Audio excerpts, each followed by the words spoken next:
Good morning, જય સ્વામિનારાયણ વિદ્યાર્થી મિત્રો, કેમ છો? મજામાં? તો ચેપ્ટર 2 સ્થિત વિદ્યુત સ્થિતિમાન અને કેપેસિટન્સ એના સ્વાધ્યાયના પ્રશ્નો જે આપણે ચાલુ છે. ગયા લેક્ચરમાં આપણે 2.26 સુધી કર્યું હતું. આપણે હવે 2.27થી શરૂઆત કરીએ. તો 2.27ની રકમ આવી છે 4 માઇક્રોફેરાડેના કેપેસિટરને 400 વોલ્ટ સપ્લાય વડે વિદ્યુત ભારિત કરવામાં આવે છે. પછી તેને સપ્લાયથી જુદું પાડી બીજા વિદ્યુત ભાર ન થાય એવા 2 માઇક્રોફેરાડેના કેપેસિટર સાથે જોડવામાં આવે છે. પ્રથમ કેપેસિટરની કેટલી ઉષ્મા ઉર્જા અને વિદ્યુત ચુંબકીય વિકિરણના સ્વરૂપમાં ગુમાવાય છે? એટલે પ્રથમ કેપેસિટરની કેટલી ઉર્જા વિદ્યુત ચુંબકીય ફોર્મમાં ગુમાવાઈ જશે એ આપણો પ્રશ્ન છે. સમજાણું? ઓકે. તો અહીંયા આપણે સ્વાધ્યાય 2.27 ઓકે. તો અહીં પ્રારંભમાં C1માં સંગ્રહાયેલી સ્થિતિ ઉર્જા તો U બરાબર 1/2 C1 V². તો 1/2 4 માઇક્રો અને વોલ્ટેજ કેટલા આપેલા છે? તે 400. રેડી? 4 માઇક્રોફેરાડ અને 400 વોલ્ટ વડે ચાર્જ કર્યું તો આનું સાદરૂપ આપો તો 4 2 2 4 અહીં 4 નો 16 16 દુ 32 ઇન્ટુ 10⁻². તો અહીંયા +4 થાય 10⁻+4 -6 એટલે -2 બરાબર છે. અથવા તો U = 3.2 એના કરતાં 32 10⁻² જૂલ જ રાખી. રેડી? આ આપણું પ્રારંભમાં સંગ્રહિત ઉર્જા. હવે જ્યારે C1ને બેટરીથી જુદું કરી C2 બરાબર 2 માઇક્રોફેરાડેના વિદ્યુત ભાર રહિત એટલે વિનાના કેપેસિટર સાથે જોડતા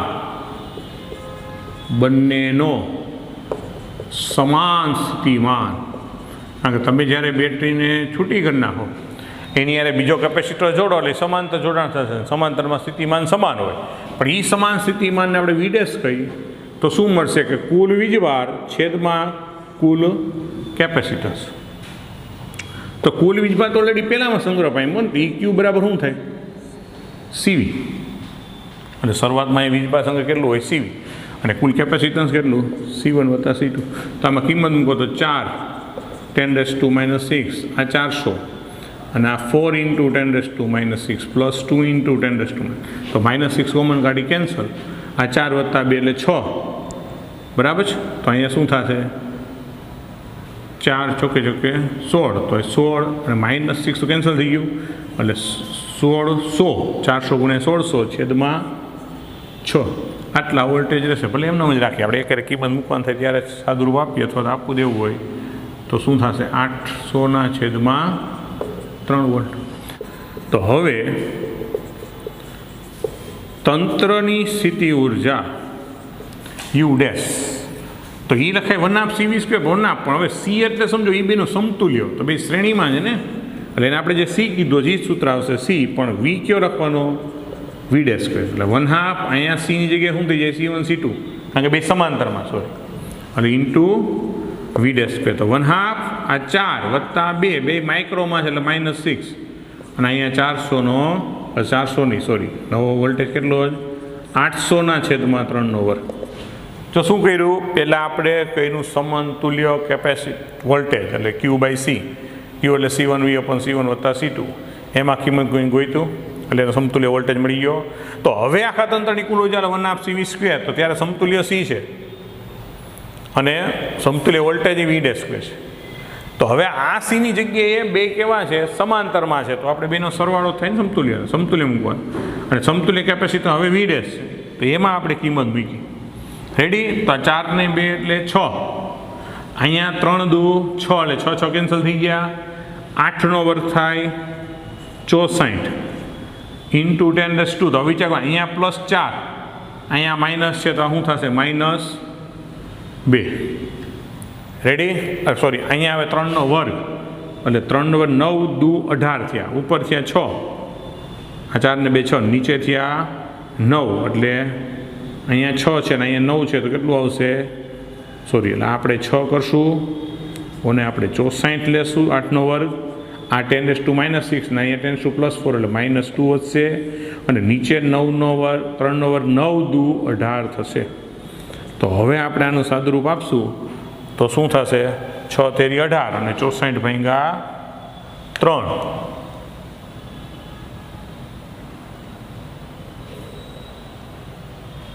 તો 64 ભાગ્યા આપણે 3 કરી નાખી તો 21.33 ગુણ્યા 10⁻² જૂલ આવશે. તો માટે ગુમાવેલી ઉર્જા એટલે શું? તો માટે ગુમાવેલી વિદ્યુત ચુંબકીય ઉર્જા એને આપણે યુ ડબલ ડેશ કીધું. પહેલાં હતી કેટલી ઓલા કેપેસિટર પાસે આટલી, એમાંથી અત્યારે કેટલી છે આટલી, એટલે એ બેની વાત બાકી કરી નાખો. તો 32 10⁻², 21.33 10⁻². તો આ બેની આપણે બાદ બાકી કરીએ તો 32 - 21.33 એટલે 10.67 10⁻² જૂલ આ આપણી ગુમાવેલી ઉર્જા આવે. છતાંય એમાં જવાબ શું આપ્યો છે એ આપણે ચેક કરી લઈએ.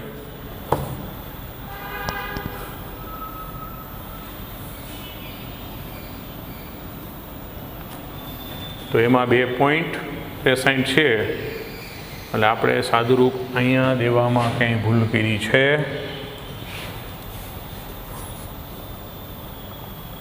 કુલ વીજભાર C1V, સોરી આપણે પહેલેથી જ મૂલ્ય ના બરાબર છે. જોવા જો ટેક્સ્ટ બુકમાં શું છે, 400 વોલ્ટ જ આપ્યો છે.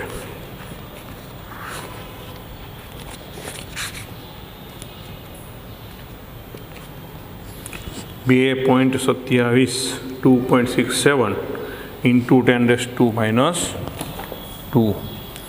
તો વિદ્યાર્થી મિત્રો જો હવે અહીંયા જવાબ જુદો છે, પણ એક વસ્તુ સમજે, એ જવાબ આવે છે પણ જો અહીંયા 200 વોલ્ટ લઈ આખી ગણતરીમાં 200 વોલ્ટને ધ્યાનમાં લઈ તો એ જવાબ આવે. તો એ હોમવર્કમાં રાખજો, કારણ કે આપણી ટેક્સ્ટ બુકની રકમમાં 400 જ લખ્યું છે, બરાબર છે? ઓકે, ટેક્સ્ટ બુકમાં 2.27 જે મારી પાસે છે એમાં 4 માઇક્રોફેરાડે 400 વોલ્ટ વડે જ વિદ્યુતભાઈ કર્યું, એટલે અહીં 400 જ મેં વાપર્યા છે ટેક્સ્ટ બુકમાં રકમ મુજબ.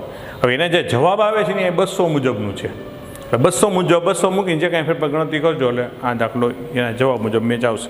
એટલે ટૂંકમાં એનો જવાબ સાચો છે ક્યારે કે 200 વોલ્ટ લઈ, તો આપણે રકમ મુજબ ગણી તો આ જ જવાબ આવે છે. Okay, ready? જોઈ નાખો, સ્ક્રીનશોટ લઈ લ્યો. તો હવે નેક્સ્ટ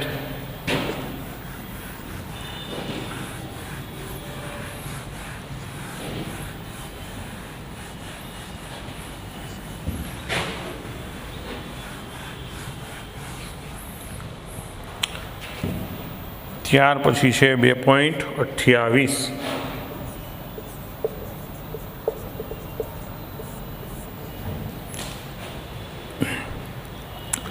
દર્શાવો કે સમાંતર પ્લેટ કેપેસિટરની દરેક પ્લેટ પર લાગતા બળનું માન 1/2 QE છે, જ્યાં Q કેપેસિટર પરનો વિદ્યુત ભાર છે અને E પ્લેટો વચ્ચેનું વિદ્યુત ક્ષેત્રનું માન છે.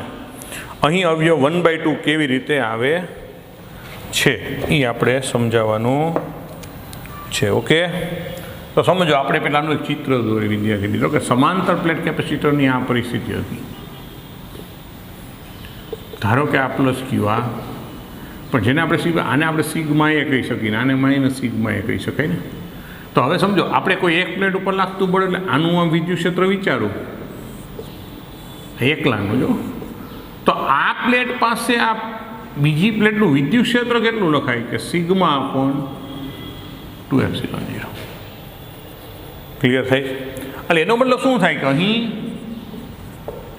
ક્યુ બરાબર આપણે મૂલ્યને લઈ લે માઇનસ પ્લસને ધ્યાનમાં લે તો ક્યુ બરાબર સિગ્મા એ વિદ્યુત ભારિત પ્લેટને કોઈ બીજી પ્લેટના વિદ્યુત ક્ષેત્ર ઈ બરાબર તો કોઈ એક પ્લેટનું કેટલું હોય સિગ્મા અપોન 2ε0 માં રહેલી ગણી શકાય. સમજાય શું કહું છું કે કેપેસિટરની બે પ્લેટમાંથી એક પ્લેટને બીજી પ્લેટના ક્ષેત્રમાં રહેલી ગણી શકાય. આ અંતર ડી છે, આનું જે કંઈ કેપેસિટર સ્થિતિમાન વી હોય. તો માટે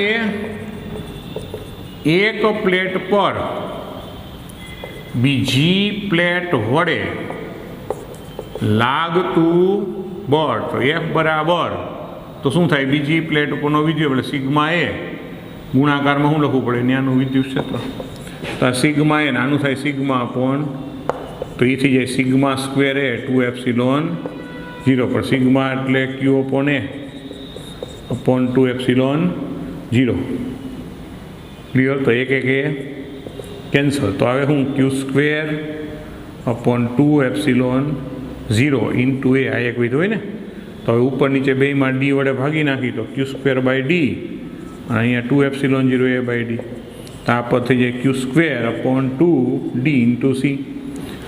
સિગ્મા એની કિંમત મૂકી સિગ્મા સ્ક્વેર એ અપોન 2ε0 સિગ્માની જગ્યાએ ક્યુ અપોન એ લખી શકાય ને સિગ્મા ક્યુ બરાબર સિગ્મા તો સિગ્મા બરાબર ક્યુ અપોન એ એટલે ક્યુ સ્ક્વેર અપોન એ સ્ક્વેર એક એ કેન્સલ તો ક્યુ સ્ક્વેર આ એ વધી છેદમાં જ ગયું 2ε0 એ સીની ગોઠવણી કરવી છે તો અહીં ડી વડે ગુણીને ડી વડે ભાગ અંશ અને છેદ બેને ડી વડે ભાગી નાખ્યા તો આ થઈ ગયું સી આ ડી ગણાય છેદમાં. હવે આપણે ઓલી ગોઠવણી કરીએ તો ક્યુની જગ્યાએ શું લખીએ છીએ સીવી લખીએ છીએ તો સી સ્ક્વેર વી સ્ક્વેર 2 ડી અને સી તો એક એક સી કેન્સલ. તો હવે આ જે પદ આવ્યું 1/2 અહીંયા જે સીવી સ્ક્વેર છે નામ લખ્યું CV into V upon D ready. તો આ જે સોરી ડી અહીંયા બતાવું તો આ જે વી અપોન ડી છે આને શું કહેવાય ક્યુ આને શું કહેવાય ઈ એટલે આપણો જવાબ 1/2 ક્યુ ઈ. જો કે આને અલગ રીતે પણ ગણી શકાતું હશે નો ડાઉટ. હવે અહીંયા ટૂંકમાં હવે સિગ્મા ફેર ત્યાંથી ક્યુના ફોર્મમાં લેવા માંડ્યા તો પણ થઈ શકતું હોય એની વે આપણે આ રીતે સાબિત કર્યું. હવે 1/2 અવયવ શું સૂચવે છે એ પણ કરવાનું. તો અહીં 1/2 અવયવ એ વિદ્યુત ક્ષેત્રનું સરેરાશ સૂચવે છે કારણ કે સુવાહકની અંદરનું ક્ષેત્ર ઈ બરાબર 0 E1 કીધી અને બહારનું ક્ષેત્ર E2 બરાબર ઈ હોય તો સરેરાશ કેમ લઈ શકાય અંદરનું 0 બહારનું ઈ ભાંગ્યા 2 એટલે શું જવાબ આવે E/2 એટલે આપણે E/2 અર્થઘટન થાય. ખરેખર જો બળ એટલે વિદ્યુત ભાર ગુણાકારમાં ક્ષેત્ર પણ અહીં ક્ષેત્ર શું લેવાનું થાય સરેરાશ મતલબ સુવાહકની અંદરનું 0 બહારનું એને ભાંગ્યા E/2 એટલે આપણો 1/2 અવયવ આવે. રેડી સમજાય છે? 1/2 શું કે પ્રેક્ટિકલી શું હોય કે સુવાહકની પ્લેટની અંદરનું જો આપણે એક દાખલો ગણ્યો તો તમને યાદ આવે આમ એટલે અહીંયા બેને કારણે આમ ઊંધું થાય તો 0 થઈ જાય બહાર સીધું પાછું ઈ જ મળતું યાદ આવે તો અંદર 0 હોય બહાર ઈ હોય તેનું સરેરાશ લેવાનું સૂચન કરે છે. જોઈ લ્યો સ્ક્રીનશોટ લેતા રહેજો. રેડી? તો જો એના પછી નેક્સ્ટ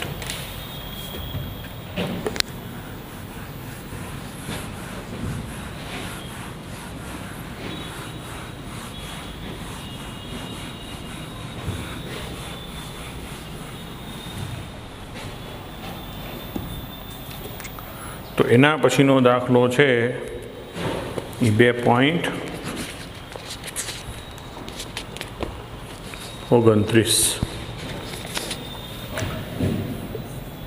તો સ્વાધ્યાય 2.29 ગોળાકાર કેપેસિટરમાં બે સમકેન્દ્રીય ગોળાકાર સુવાહકોને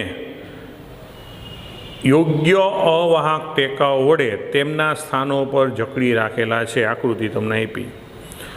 દર્શાવો કે ગોળાકાર સપાટીનું કેપેસિટરનું કેપેસિટન્સ, એટલે કે દર્શાવો કે ગોળાકાર કેપેસિટરનું કેપેસિટન્સ C બરાબર 4πε0 R1 R2 upon R1 - R2 વડે અપાય, જ્યાં R1 અને R2 અનુક્રમે બહારના અને અંદરના ગોળાઓની ત્રિજ્યા છે. તો અહીંયા જો પરિસ્થિતિ આવી છે, આપણે આકૃતિ દોરીએ. આ અંદરની સપાટી છે, સમજો, અને આ જે બહારની સપાટી છે.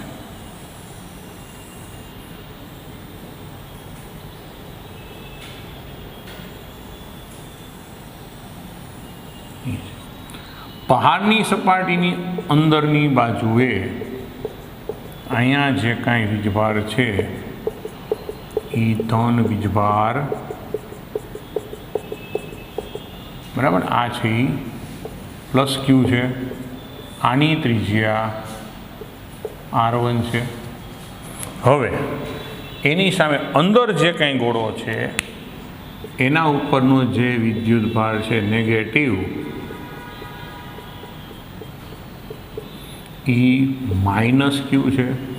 એની ત્રિજ્યા R2 છે. ઓકે, તો હવે અહીંયા જોયો દરેક ગોળા પર નહીં એટલે વર્ણન શું થાય કે અહીં બહારની સપાટીની અંદરની બાજુ વીજભાર પ્લસ ક્યુ તથા ત્રિજ્યા R1 છે. તે જ રીતે અંદરની સપાટીની બહારની બાજુ વીજભાર માઇનસ ક્યુ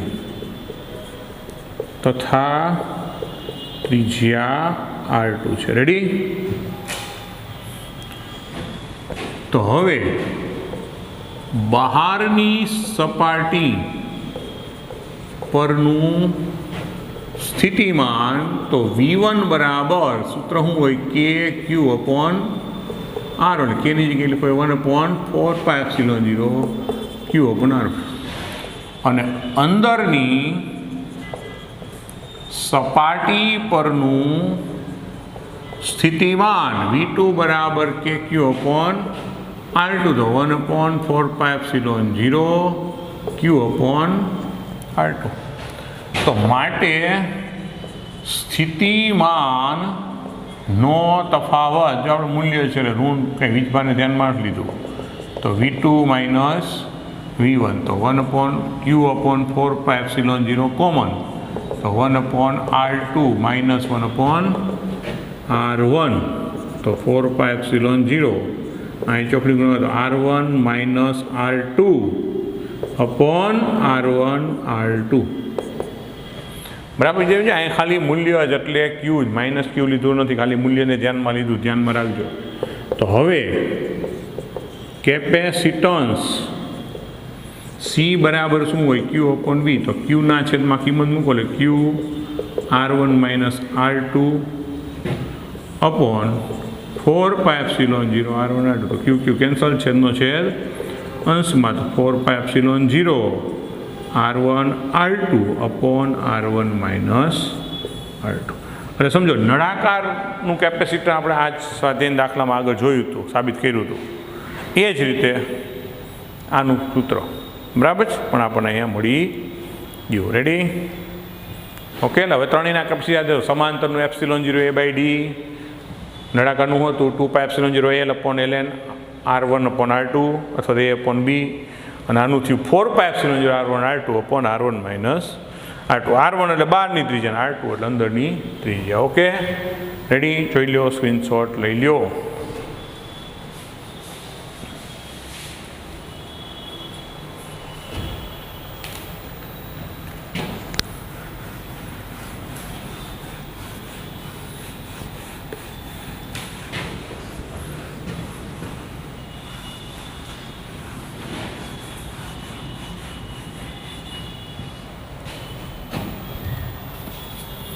જો ત્યાર પછી 2.30 સ્વાધ્યાયનો દાખલો 2.30.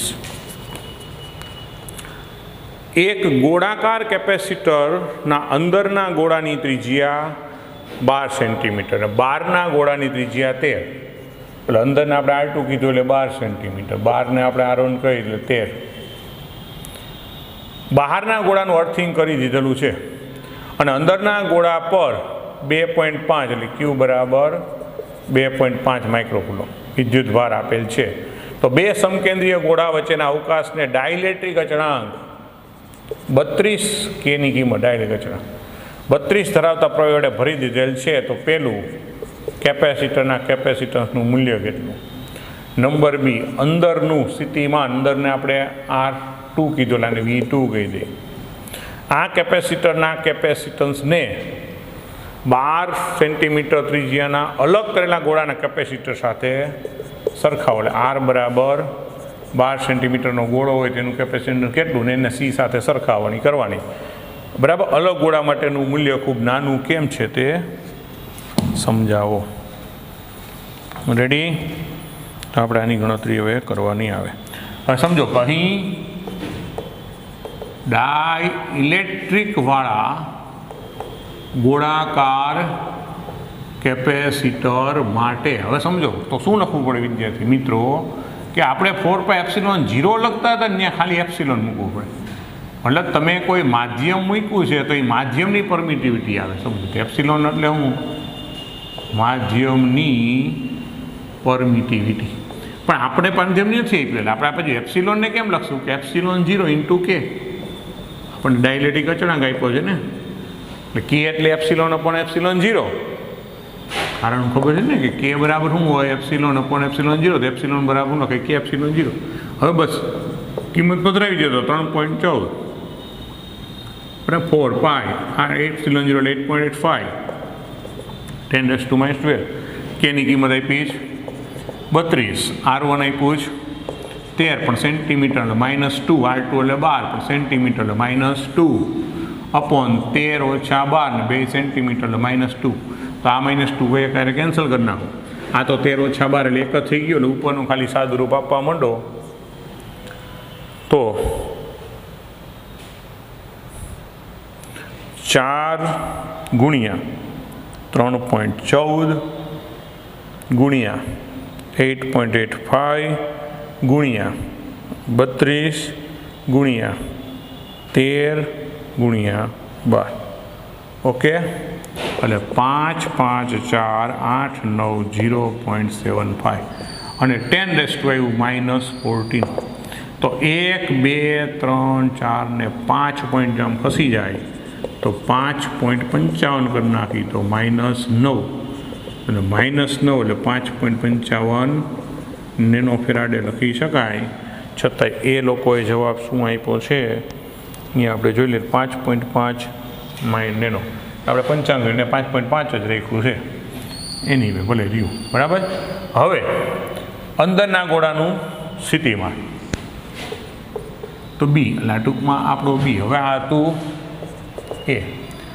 તો અંદરના ગોળાનું સ્થિતિમાન તો V2 બરાબર Q અપોન બરાબર. અંદરના ગોળા માટે શું લખાય કે Q અપોન R અથવા તો Q બાય C બરાબર. તો સૂત્ર આપણે Q બાય C નું લખી નાખીએ. અંદરના ગોળાનું ધન જ એટલે Q બાય C. તો વીજભાર આપણને આપ્યો છે બરાબર. ત્રિજ્યા વીજભાર આપ્યો છે 2 મિનિટ. આનું શું લખાય Q બાય C. તો Q કેટલો આપ્યો છે 2.5 માઇક્રો અને આને આપણે અહીંયા 5.55 10⁻⁹ તો 2.5 ભાંગા 5.55 એટલે એ જવાબ આવશે 0.450 પણ ઇન્ટુ 10⁻³ થાય એટલે એનો મતલબ 450 વોલ્ટ. જોતા રહી એના જવાબ સાથે બરાબર. એટલું છે અને 4.5 10⁻²10⁻+2 સોરી પણ આપણો જવાબ આલે. હવે સી, તો સી તમને શું કીધું છે એક ગોળાનું બરાબર.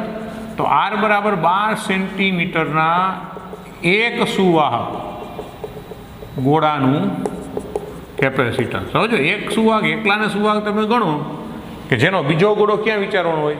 અનંત હોય, કે જેની બીજી સપાટી અનંત અંતરે ગણી શકાય. તો એનું તો સૂત્ર સિમ્પલ જ છે કે સી બરાબર શું?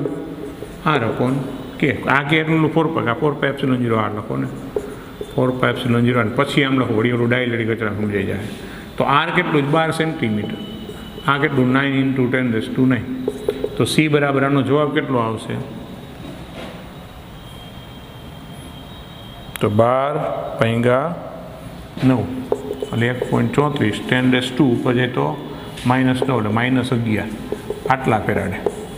તો જો આની કિંમત આના કરતાં બહુ નાની કહેવાય ને, એટલે ઓલું એકલા ગોળાનું નાનું મળે, આનું વધારે મળે. તો એનું કારણ છે કે આ અનંતે વિચાર્યું છે, જ્યારે અહીંયા આપણે એક ગોળાનું અર્થિંગ કર્યું. બરાબર. તો અહીં એકલા ગોળાનું કેપેસિટન્સ નાનું છે, કારણ કે બે ગોળાના તંત્રમાં અર્થિંગ કરી તથા ડાઇલેક્ટ્રિક પદાર્થ મૂકી કેપેસિટન્સ વધારી શકાય છે. બરાબર. એટલા માટે ઓમાં વધારે મળે ને આમાં ઓછું મળે. જોઈ લ્યો વિદ્યાર્થી મિત્રો, સ્ક્રીનશોટ લઈ લેજો, લેતા રહેજો.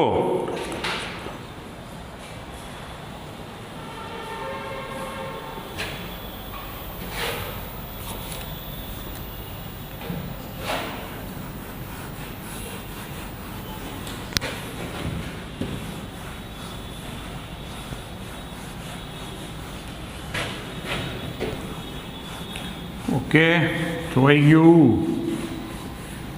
સમજાઈ ગયું? તો વાંધો નહીં. હવે એના પછીનો દાખલો જુઓ.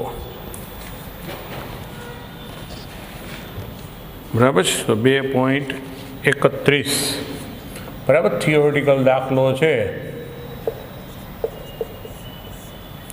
એક પછી એકના પ્રશ્નો જોવાના. જો કાળજીપૂર્વક ઉત્તર આપો. બે મોટા Q1 Q2 વિદ્યુતભાર ધરાવતા સુવાહક ગોળાઓ એકબીજાની નજીક લાવવામાં આવે છે. તેમની વચ્ચેનું સ્થિત વિદ્યુતબળ સચોટતાથી Q1 Q2 અપોન 4π0 r² વડે અપાય છે, જ્યાં r તેમના કેન્દ્રો વચ્ચેનું અંતર છે. ટૂંકમાં ઇન શોર્ટ આવી રીતે આપી શકાય કે નહીં? તો સમજો કે જ્યારે તમે Q1 Q2 બે ગોળાને નજીક લઈ આવતા હોય, નજીક લઈ આવવામાં આવે, ત્યારે એ બે વચ્ચેનું વિદ્યુત ભાર વિતરણ બદલાતું રહેતું હોય. એટલે કુલમના નિયમ વડે સચોટ રીતે તમે એનો જવાબ આપી શકો. ને લાઈન કીધું સચોટતાથી. બરાબર છે.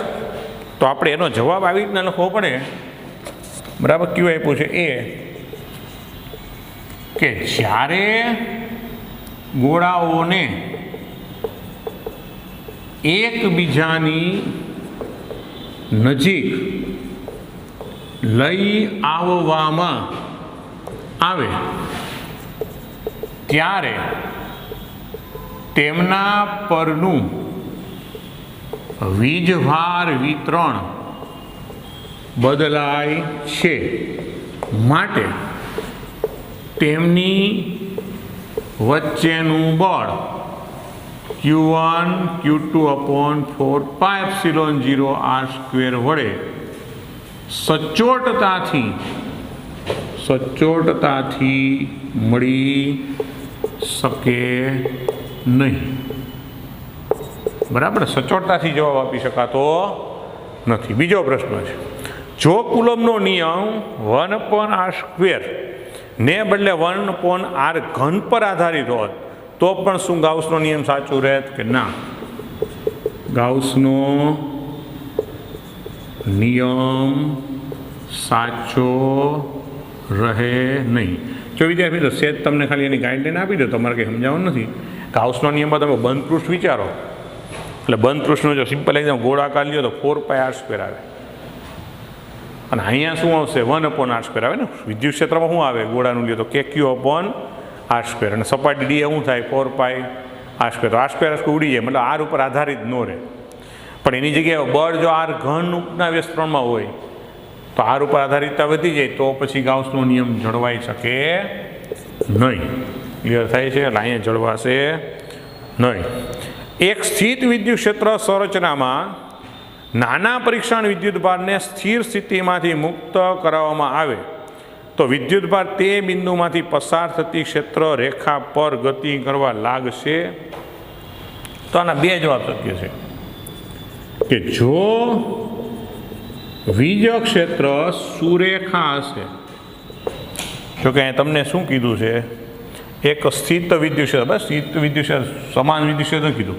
જો વિદ્યુત ક્ષેત્ર સુરેખા હશે તો ક્ષેત્ર રેખાની દિશામાં ગતિ કરશે, પરંતુ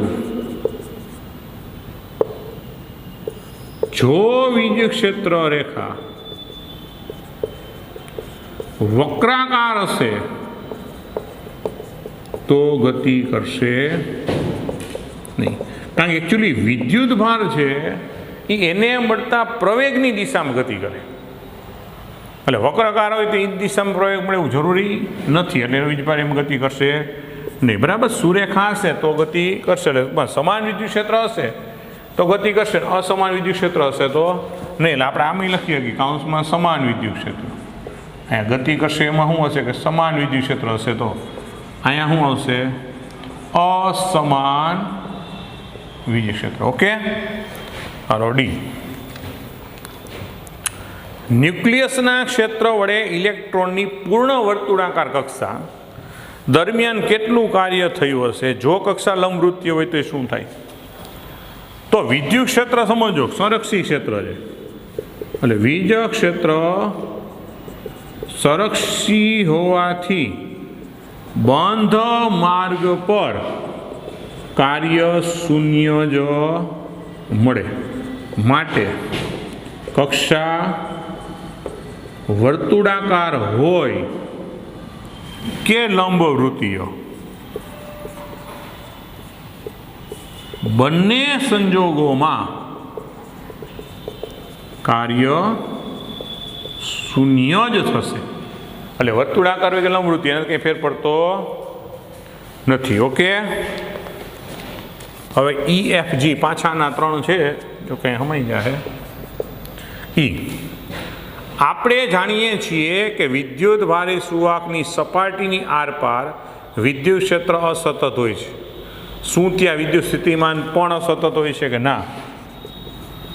ક્ષેત્ર અસતત હોય પરંતુ સ્થિતિમાન સતત જ મળે, કારણ સ્થિતિમાન અદિશ રાશિ છે, એટલે એના સંદર્ભમાં બરાબર એ અસતત જ હશે. ત્યાર પછી એકલ સુવાહકના કેપેસિટન્સનો તમે શું અર્થ કરો? તો એકલ સુવાહક માટે એકલ સુવાહકના કેપેસિટરમાં બીજો સુવાહક અનંત અંતરે ગણી શકાય. એટલે એવું અર્થઘટન આપણે કરી શકીએ. જી, પાણીનો ડાયલેક્ટ્રિક અચળાંક 80 ને માઇકા કૌંસમાં 6 કરતાં ઘણો મોટો હોવાનો શક્ય કારણનું અનુમાન કરો. તો આવું શા માટે હોઈ શકે? તો એનું કારણ છે